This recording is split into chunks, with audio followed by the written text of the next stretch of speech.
right, another 8 feet taller. Let's go. Before we go upstairs today, I want to explain one of the details that I've been working on for the last couple of days. And that's the rough opening for the back door, okay?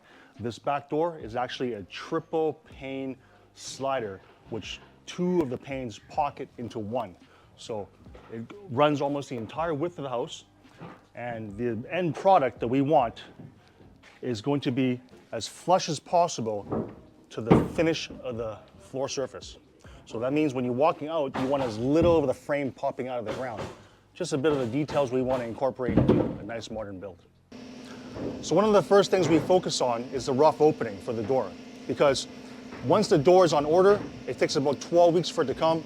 You want to make sure that this opening is perfect, because by the time it comes, you're way into the build already and everything's progressed beyond what you can possibly repair. Because a repair of this size would be huge in order to accommodate a door of this size. So the first thing you want to do is imagine how the door is going to sit as a final product. In this case, we want as minimal design as possible, meaning we don't want anything sticking up, we don't want the bottom of the sill to be too high. We want the finished flooring and the top of the door sliding frame to be as flush as possible. So in order to achieve the finished product look that we want to work backwards. So in this case, because we know the frame is going to be a certain thickness and we know that we want to sit it as close as possible to the top of the floor finish, we're going to end up embedding this frame lower than the actual finish. So in this case, we know that we have torch-on coming in. That's going to take up about half an inch build up. The frame will sit on top of that. Let's just say this is the eventual frame. This is the topping. So it'll be just a bit higher than the topping. By the time you put in your hardwood floor, it should come perfectly aligned with the top of this frame. Now, as a placeholder to stop the future concrete from flowing out, we'll put a 2x8 here. Once the concrete's been in place, we'll remove it and you have the exact pocket on the ground along the entire width of the house where that frame will be sitting. So on the topic of torch-on, we know that it'll add about half an inch from the base.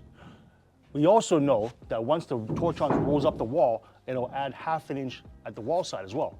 So in order to keep our rough opening consistent and not have any extra buildup because of the torch-on, what I typically would do is I would cut into the wall 3/8, half inch, and allow that extra space for the torch-on to be applied in this area so that it can accumulate here rather than over top of the 2x8. The torch-on will be behind this plane here and flush with this 2x8 wall.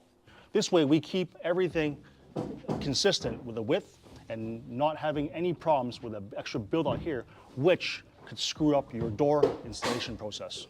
So we'll revisit this area once the torch-on gets applied, and it'll show you the final product of the 2x8 and the torch-on being nice and flush all the way down to the floor. Okay, we're standing on top of the second floor here, and you see the outside walls have already been put up for one full side and half of the second side. And this is where you realize, wow, I have very little working space when it comes to framing, material drops, and arranging where I should be putting what.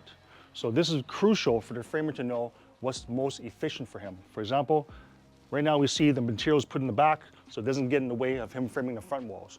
Later on, his deliveries may have to come from the front while he frames up the back walls. Something that framers should all know, but for builders, it's also good to have this in mind in case you have other materials that are being delivered that doesn't get in your own way when framing up the walls. So let's let the framers get at this level for another day and a half, and then we'll come back, we'll start seeing the beams and the joists go up for the rooftop level.